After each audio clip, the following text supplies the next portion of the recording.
Tá, a gente tem aqui já agora, a gente já consegue fazer nossos testes de banco de dados aqui. Vamos ver se a gente consegue conectar nele. Começar a usar lá algumas coisinhas do Node para conectar. Eu só quero fazer uma coisa com vocês antes, que é o seguinte. Eu comecei a fazer uns testes aqui no meu componente e eu vou passar para vocês aqui algumas coisas que eu fiz. Cara, eu fiz nada praticamente. O que eu tô testando aqui é porque eu quero começar a mandar dados pro Angular. O que eu fiz aqui? Eu fiz um get, caminho vazio, retornando um get users aqui, ó. Esse meu get users, ele retorna essa lista de usuário aqui, que na verdade só tem um usuário. É uma lista, mas só tem um usuário. Eu posso colocar outros aqui se eu quiser, por exemplo. Aí ele vai me retornar os dois. Aí lá no meu projeto Angular, ó, eu fiz uma requisição usando o HTTP client aqui. Esse HTTP client aqui eu declarei, mandei uma função get, passei a URL do meu servidor lá, que é a URL que ele está gerando aqui no minha API Node. Passei lá, ó, até aqui, ó. Tô mandando o aplicativo ficar ouvindo a porta 5000. Então, quando ele lançar alguma coisa na porta 5000, usando um subscribe, que ele no Angular ele faz o que? Ele fica observando e esperando, aguardando alguma coisa. Então,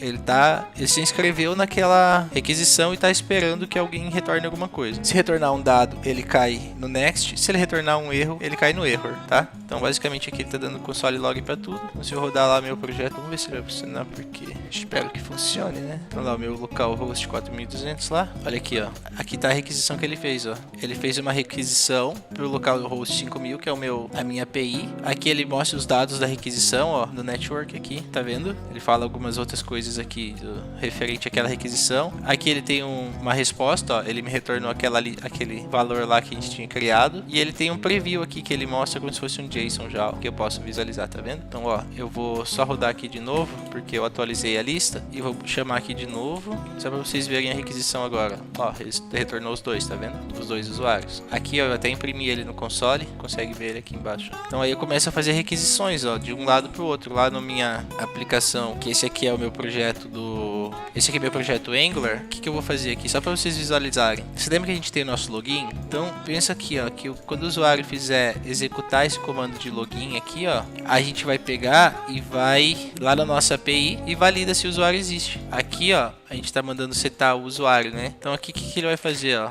Depois do login, ele vai pegar lá os nossos usuários. Eu vou retornar só, tem 2 usuários na lista, então eu vou pegar o primeiro, tá? Da posição 0. Aqui, esse eu vou criar o novo usuário lá que eu tinha feito um user. Vou pegar aqui, então ele vai ter lá os dados, por exemplo. Vamos ver o que ele vai trazer na nossa resposta. Quais são os dados que a gente colocou no usuário aqui pra gente ter lá. ID e nome, por exemplo. Vamos colocar lá o nome só pra ele. .name. E a senha não vai ter nada, né? Porque ele não precisa de um password. Aí esse usuário aqui que a gente vai salvar. Então o que a gente faz aqui, ó? Quando o cara clicar para dar o login, a gente vai pegar e vai lá no nosso localhost e faz e busca nosso usuário lá. A gente não tá passando o usuário todo aqui, mas o que a gente vai fazer é usar o usuário que tá criado aqui, ó, para salvar ele no nosso local storage. Eu vou colocar um nome aqui, um usuário teste e uma senha teste, tá? Quando eu faço a requisição, aqui a gente vai fazer aquelas validação lá, se o usuário é existente, se tem username, se tem password. Então o nosso usuário atual, ó, ele tem password e username, tá vendo? Então o password dele é teste123, o username dele é teste123. Agora a gente vai lá no nosso banco de dados. Então, ó, na nossa requisição lá, ó, eu vou lá buscar e vou esperar, ó. Me retornou ali um data, que é uma lista com 2 usuários, que é os usuários que eu criei lá no nossa lista da API. Eu vou pegar o meu primeiro usuário aqui, ó, e vou colocar na variável U. Então a minha U já tá valendo aqui, ó, usuário, tá vendo? O que eu vou fazer? Eu vou pegar e vou criar um novo user e vou falar que esse usuário aqui agora ele tem o nome que veio da minha API e a senha dele agora são só 3 asteriscos. Então se a gente ver o user que a gente tinha aqui, ó, recebeu o nome e a senha que eu passei aqui. Então esse nome aqui que tá vindo lá da nossa API, tá vendo? Já começou a fazer uma conexão. Então a gente só precisa passar agora o usuário e senha tudo certo, que é aqui o que ele salvou, ó. Então mesmo eu fazendo o login lá, passando teste123, eu alterei depois no resultado aqui da minha requisição de get, eu criei um usuário novo aqui, ó. E aí eu salvei ele no local storage. Então, ó, galera, aqui a gente já começou a conectar os dados que nem eu falei aí. Aí o que eu falei aqui que você perguntou, você tá vendo aqui, ó, que tá Eduardo Silveira aqui em cima? Porque essa nossa toolbar, cadê nossa toolbar? Ela tá mostrando o usuário aqui, ó, tá vendo? E o nosso usuário, ele vai lá no local storage, pega o item user, transforma ele num usuário aqui que a gente pode usar, no objeto que a gente pode utilizar, e retorna o username. Então se eu for lá no meu local storage lá, ó, e alterar esse nome aqui, Eduardo, mas não o Silveira, e eu atualizar aqui, ele pega. Então assim, esses dados aqui que a gente trabalha, que a gente salva no local storage aqui, são dados que você não tem nenhuma sensibilidade nele, tá? Então você não vai colocar uma senha ou algum dado que o cara, você vai lá e tem uma propriedade aqui pro cara, por exemplo, disabled, não sei, uma coisa assim, falando que aquela conta tá desativada e daí você tem uma variável true aqui, falando sim. Aí o cara vem aqui e muda isso aqui pra false, e muda todo o projeto funciona totalmente diferente para ele. Então esses dados aqui você não manda. Tá, eu só queria mostrar para vocês aí que agora a gente já consegue fazer essa conexão. Então o que a gente vai fazer hoje, galera, eu vou só explicar rapidinho para vocês o Node que eu criei aqui. Vocês vão criar um bem parecido, tanto que aqui se você olhar, ó, tem só isso aqui que tá aqui, não tem mais nada. Aqui, ó, para começar a fazer a conexão com o banco de dados lá, é esse your password aqui que a gente vai ter que cuidar aí para não ficar, ou senão a gente vai ter que usar um password lá que seja mais padrão para não ter problema, sabe? Vocês lembram que a gente fez algumas coisas no Angular de módulo, que a gente importava do módulo pro outro, a gente fazia algumas coisas assim? Então, aqui no Node, eles também trabalham com módulos, cara. Só que os módulos deles são um pouco diferentes. Daí começa a entrar naquilo que a gente falou de cada linguagem tem a sua dinâmica, né? Dá uma olhada aqui, ó. Eu tô exportando essa função aqui, tá vendo, ó? Eu uso lá o módulo export, só essa função. Essa função aqui, ela retorna essa lista. Aqui no index, eu tô lá, eu tô pegando aquela função e esse aqui é o import, ó. Então meu users aqui, ó, tem o get user. Se der o Ctrl clique aqui, ele também funciona. Então aí eu tô usando um require aqui, tô importando o HTTP, tô importando um path aqui, que são, ó, tudo módulos que já existem, tá vendo? No Node. Vamos criar um projeto novo aí, vocês também, então, pra gente fazer, todo mundo poder ir trabalhando junto, a gente fazer umas requisiçãozinhas já. Então tá, você vai, vamos lá, vai pro seu CMD lá, eu vou criar um novo aqui também. Eu vou lá na minha pasta source, GitHub, aí eu vou dar um mkdir lá, criar uma nova pasta. Vou chamar de SLP API, que vai ser a nossa API do SLP, pode ser? Entro nela. Aqui tem dois comandinhos, um é git init, que ele vai inicializar o git nessa pasta, e o outro é npm init, que ele vai inicializar vai criar o package JSON. A pasta source eu uso a minha aqui, né? Lembra que lá no começo eu falei da gente usar as mesmas pastas? É por causa disso aí, ó. Uma hora alguém ia falar, ué, e essa pasta aí? Eu tô chamando a minha aqui de SLP API, mas pode chamar só de API, pode chamar como você quiser. mkdir junto comigo. Você não deu espaço não, né?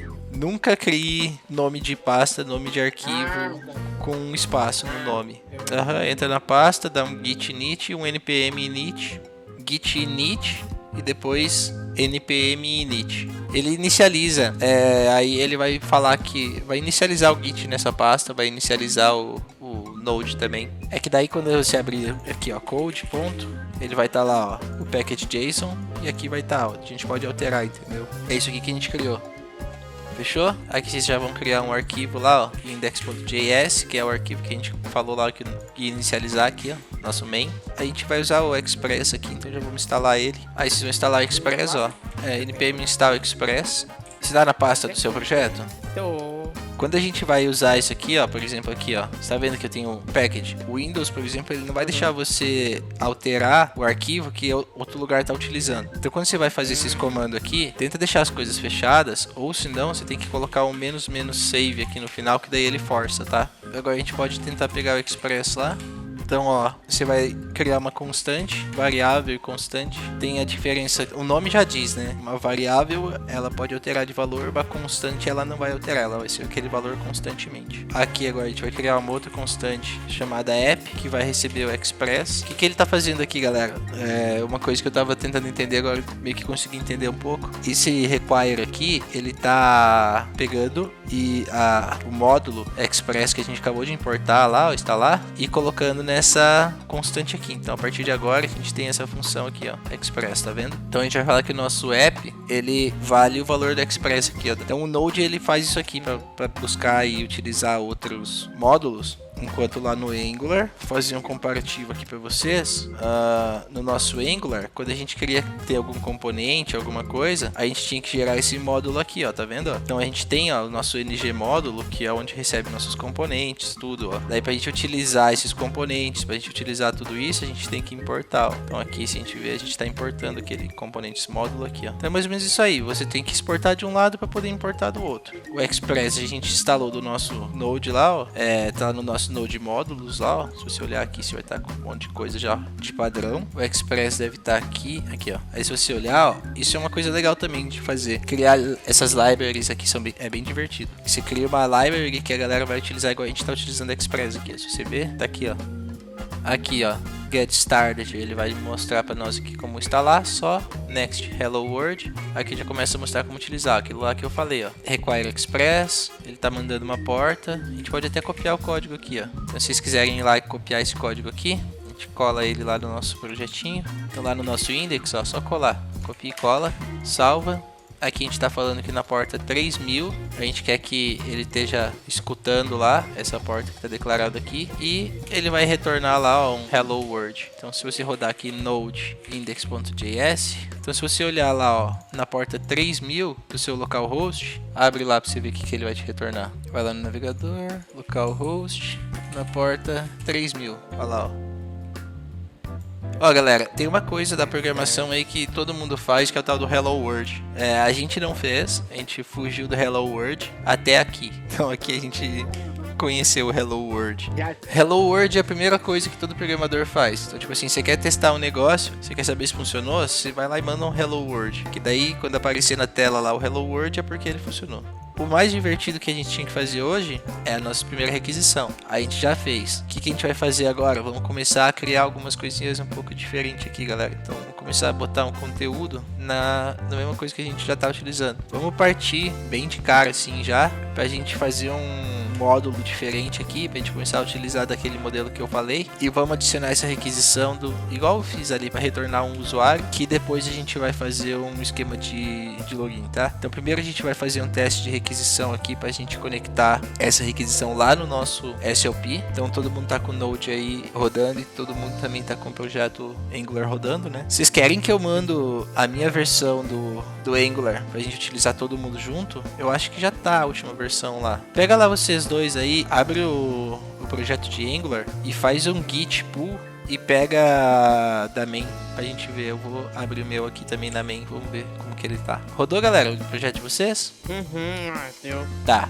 Então agora se vocês tentarem fazer uma requisição daqui pra lá, por exemplo essa aqui, ele vai dar um erro, tá? A gente vai fazer um teste aí. Ó, galera, eu vou fazer essa requisição aqui pra gente utilizar, e aí eu vou mostrar pra vocês como fazer a conexão. Quando os dados chegarem no seu Node, no seu Angular, a gente tá com a parte de hoje pronta. A gente vai pegar aqui agora e vamos começar a fazer uns testes. Então só para teste a gente vai criar em qualquer um dos componentes. Vamos começar a trabalhar no login, tá? Porque o login a gente tem um botão de fazer login e a gente pode utilizar esses dados que a gente já tá aqui, tá? Só pra gente fazer. Então aqui no final da sua função do login você vai adicionar uma requisição de get, tá? A gente falou lá get, post, delete. Lembra que a gente fez um comentário na última aula? Então aqui a gente tá pegando um get. O get, se você olhar lá na nossa API, é o que a gente está declarando aqui, ó, tá vendo? A gente está passando um get no vazio. Se a gente passasse um get aqui /user, por exemplo, aí quando a gente fizer essa requisição, deixa eu parar aqui e rodar de novo, opa, vamos lá testar, /user, olha lá, ó, hello user.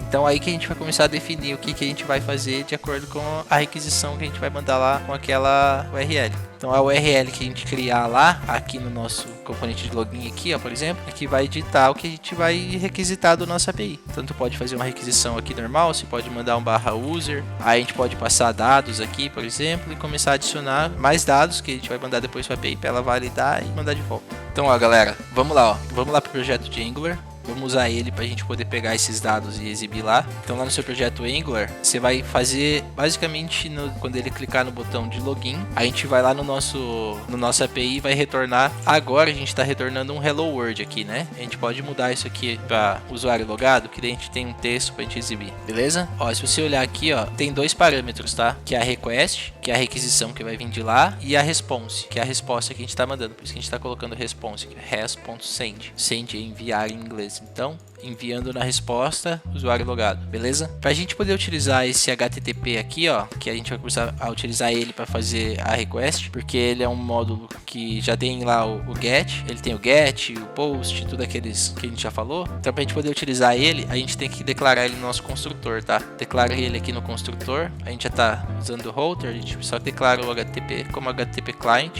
Agora, vocês vão ter que importar ele aqui, ó. Tá vendo aqui em cima que tá HTTP client from Angular? Eu vou lançar aqui na live para vocês poderem pegar e copiar. Isso aqui funciona já, tá? Mas ele vai estar reconhecendo aqui que ele vai precisar do HTTP client, mas o nosso projeto, como esse client ele é um service, no modelo do Angular ele é considerado um service, a gente tem que também ter um provider dele aqui, ó. Desculpa, é no import aqui. Ele tem um módulo dele. Provavelmente o módulo aqui ele já deve estar fazendo o que precisa de provider. Você viu, ó. Aqui são services, aqui são módulos. Então você importa os módulos e os providers são services. Então você já começa a visualizar algumas coisas diferentes. A declaração de componente, importação de módulo, provider, service. Começa a bater padrão, entendeu? Olha aqui na minha tela. Eu vou mostrar uma coisa pra vocês que vocês estão fazendo aí. Várias vezes vocês estão, tipo, às vezes não conseguindo importar por besteira. Tá vendo aqui que tá vermelho, ó? Você vê que ele não conseguiu encontrar o componente módulo, né? Quando eu quero importar ele, se eu pôr o mouse em cima aqui, ó, ele já começa a falar, ó, quick fix. Então ele tem uma forma rápida de resolver isso aqui. Quick é rápido, fix é resolver. Então, tipo, você tem um bug, você vai lá e fix, entendeu? Você resolve. Se você clicar aqui, ó, ele já tá falando, ó, the import, tá vendo? Se eu der um Ctrl espaço aqui no meio e eu utilizar esse auto import aqui, ó, o que ele vai fazer? Ele vai pegar e vai ignorar o final do texto aqui, porque eu tô com o meu texto no meio, ó, e vai importar, mas ele vai adicionar o nome correto, entendeu? Então, querendo ou não, ó, ele vai forçar o nome tá correto e o que tava depois do meu marcador de texto, ele continua existindo. E aí o que acontece, ó? Dei um Ctrl espaço, beleza? Aqui, ó, eu vou navegando para dentro, ele vai me mostrando, ó, as opções que eu tenho ali, ó, de acordo com as letras que estão para trás. Tá vendo? Tem 3 letras azuis e o resto branco, ó. Passei mais uma, ó. Então são as letras que ele está considerando para poder fazer esse autocomplete. Então por isso que eu insisto para você chegar aqui no final, para você poder fazer, ó. Tá vendo que ele ficou todo azul, ó? Se eu voltar quando você passa vírgula, aí ele já não tá mais dentro daquele mesmo texto. Então ele não vai funcionar o autocomplete aqui fora. Você tem que vir no lugar que você está querendo utilizar o autocomplete. Então isso aqui muda, ó. Tá dentro e fora, entendeu?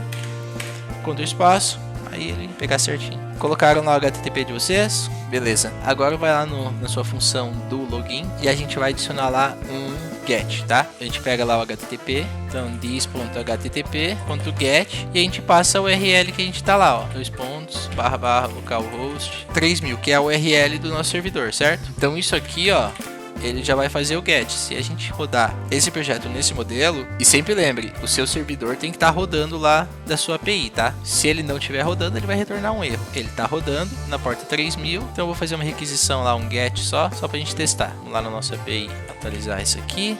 Vou vir aqui no meu network, rodou o projeto, eu vou clicar aqui, ó, vou dar um F12, vou lá no meu network, eu limpo meu network aqui, ó, com o botãozinho clear e vou mandar requisição. Tá, eu tenho que passar um usuário e uma senha, porque eu tenho as validaçõezinhas aqui e a minha requisição tá depois só. Então, mandei, cadê o nosso network? Ó, nem deu nada. Então, vamos tentar fazer algo diferente aqui.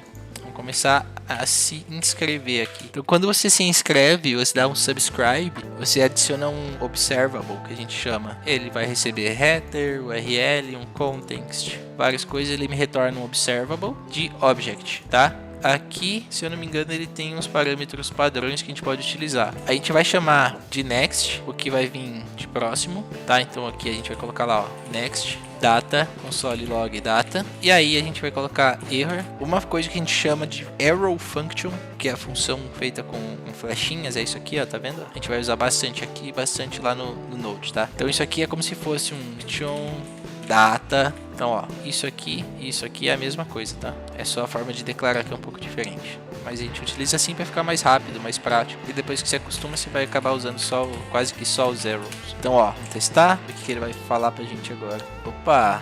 Agora ele apareceu alguma coisa aqui, ó. Acesso bloqueado por Course Policy. Aqui a gente começa a entrar nos bloqueios. Vocês lembram que uma vez a gente comentou sobre não poder trabalhar de uma página na outra? Que tinha o negócio do iframe lá, que a gente tem que validar as páginas, que tem bloqueio de course. Então assim, eu tô no localhost 4200 e eu tô tentando acessar uma requisição do localhost 3000. Mesmo sendo o mesmo endereço, são serviços totalmente diferentes. Então o próprio Course aqui, ele vai bloquear, ele vai falar, não, você não pode ir lá, a menos que você tenha uma autorização. Então ele começa a me retornar erro aqui, ó, erro 0, unknown error, tá vendo?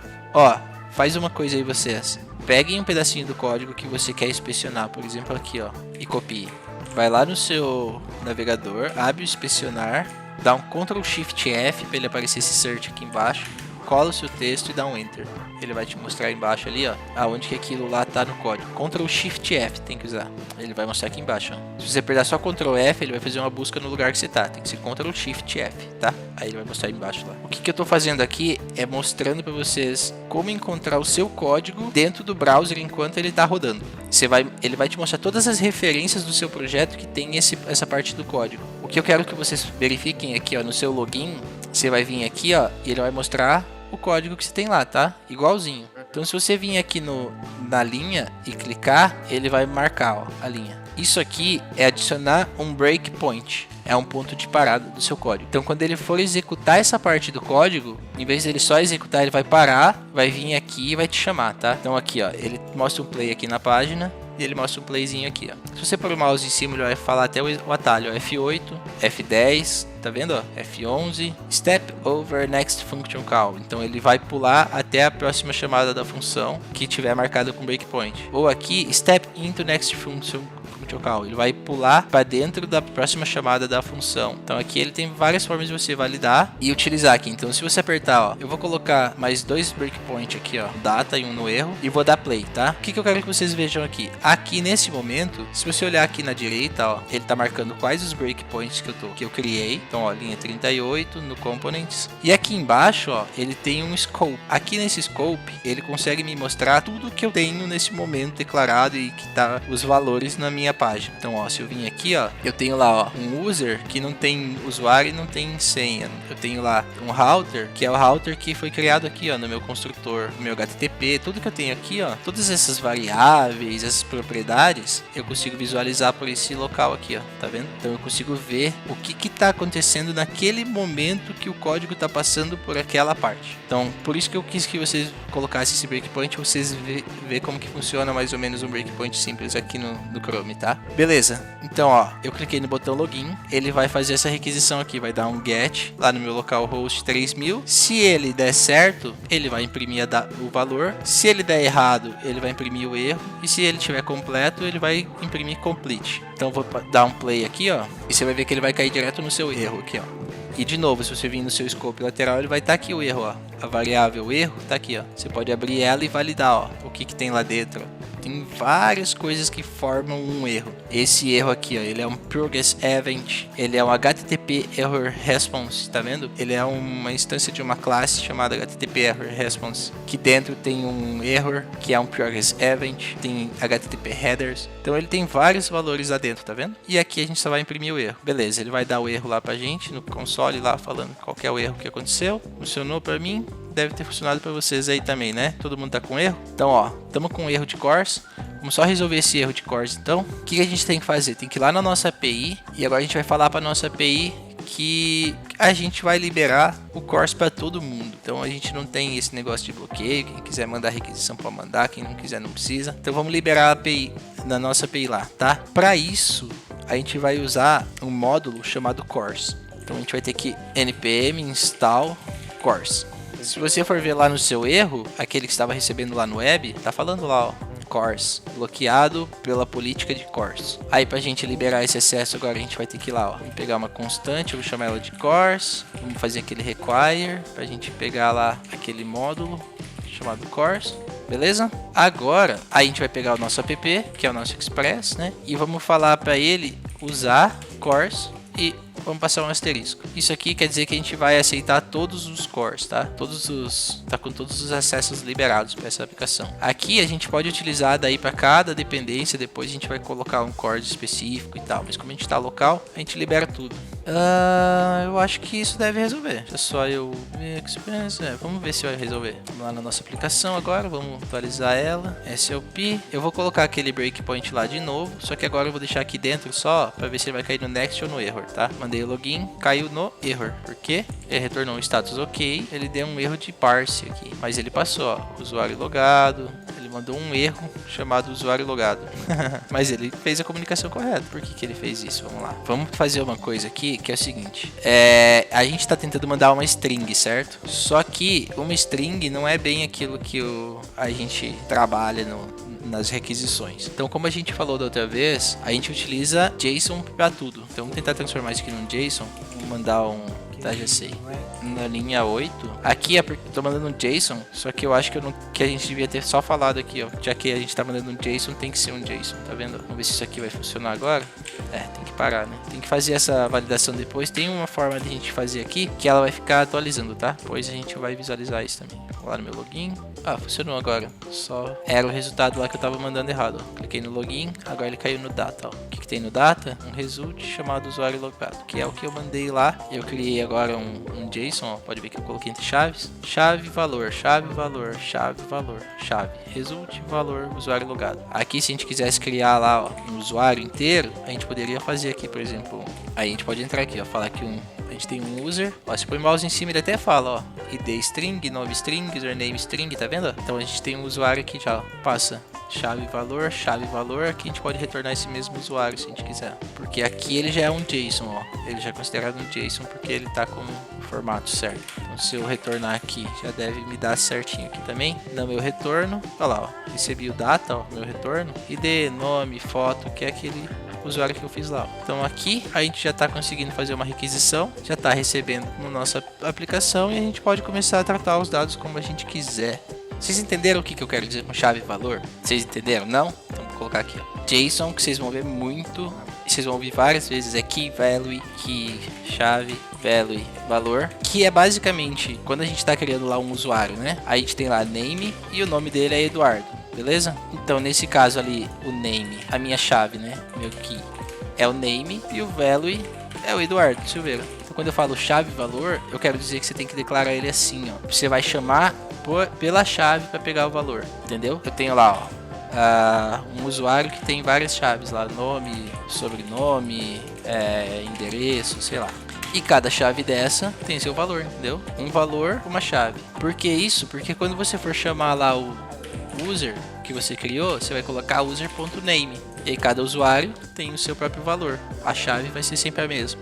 O valor é alterado. Então toda vez que eu falar de chave e valor, vocês começam a imaginar isso aqui, que vai ser a propriedade que você vai utilizar para chamar lá a key, a chave, o token, como você quiser chamar. Mas chave e valor é a referência mais utilizada aí que você vai visualizar várias vezes. Então aqui, ó, o nosso JSON, quando a gente dá o retorno do get, o JSON é um objeto chave e valor. Por isso que a gente está fazendo isso aqui, a chave e valor, entendeu? E por isso que ele está entre chaves também aqui, ó. Porque daí ele considera o objeto aqui dentro. Igual a gente está criando o objeto aqui, ó. Isso aqui é obrigatório para você colocar aqui para ele considerar que o que está nessa variável é o que está dentro dessas chaves, tá? Então aqui chave e valor, amigo. Quando você retornar um JSON, passa uma chave, 2 pontos, o valor e entre chaves, tá bom? Fechou. Galera, com essas requisições aí, vocês podem dar uma brincada agora, já começa a ficar um pouco mais divertido, né? E é isso aí por hoje, então. Valeu, galera. Obrigadão aí. Vamos brincar aí com o Node por mais uns dias. E é nóis. Boa noite pra vocês aí também. Valeu por participar mais um dia. E qualquer coisa me chama lá. Falou, vamos lá.